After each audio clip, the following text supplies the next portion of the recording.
temperatures rise as summer approaches, it is important to remind you to take care of your skin. Joining us to tell us more is Dr. Dean George, Medical Director of Cutaneous Oncology at the Hartford Healthcare Cancer Institute. Nice to see you. Good morning. Hey, good morning, Alyssa. Thank you for having me. Of course. Let's start with this question. What are the most common risk factors for developing skin cancer that people should be aware of? Lighter natural skin color for sure. Skin that burns, freckles, reddens easily, or becomes painful in the sun.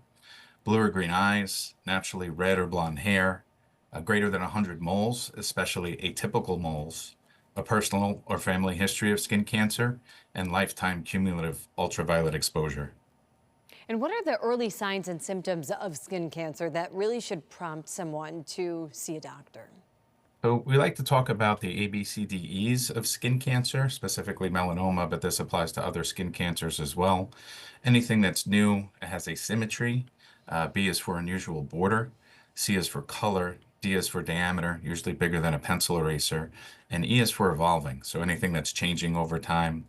And my mentor, Leslie, back at Brown, she added an F for funny looking. So anything that looks out of the ordinary, probably get checked by your PCP as a first line. Yeah, better safe than sorry, right? What treatment options are available for skin cancer, and how do outcomes, I guess, differ when it's detected early? So early detection is always best. Sometimes we can even treat with a topical cream if it's very superficial, but early is always best. So if you have something suspicious, definitely get checked. The treatment type is going to depend on the type of skin cancer. Is it a basal cell cancer, squamous cell cancer, melanoma, Merkel cell carcinoma, or something even more exotic?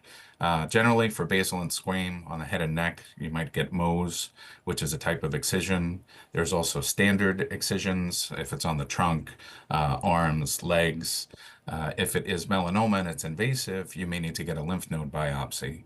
But then again, if it's superficially invasive, sometimes there's non-surgical alternatives. For invasive disease and metastatic disease, thankfully, we have immunotherapy available, which hopefully you'll get detected and tested prior to that happening. And are there any ways to best protect ourselves from skin cancer, of course, other than the appropriate SPF? Yeah, so you want to limit your exposure to ultraviolet rays, wear UV protective clothing, sunglasses, apply broad spectrum SPF 30 or greater to any sun-exposed skin. You want to seek shade wherever possible and avoid tanning beds and sun lamps at all costs. And that's an important message because it's a busy time of year right now, I think, when a lot of Mhm. people are wanting to have that nice tan. It's prom season, it's wedding season that we're getting into. So that's a good reminder. And it's important to note, SPF should always be worn, not just in the summer months. Correct. You have a webinar coming up and you're going to talk more about this. Tell us those details. Oh yeah, tomorrow night we have a webinar from 5:30 to 6:30.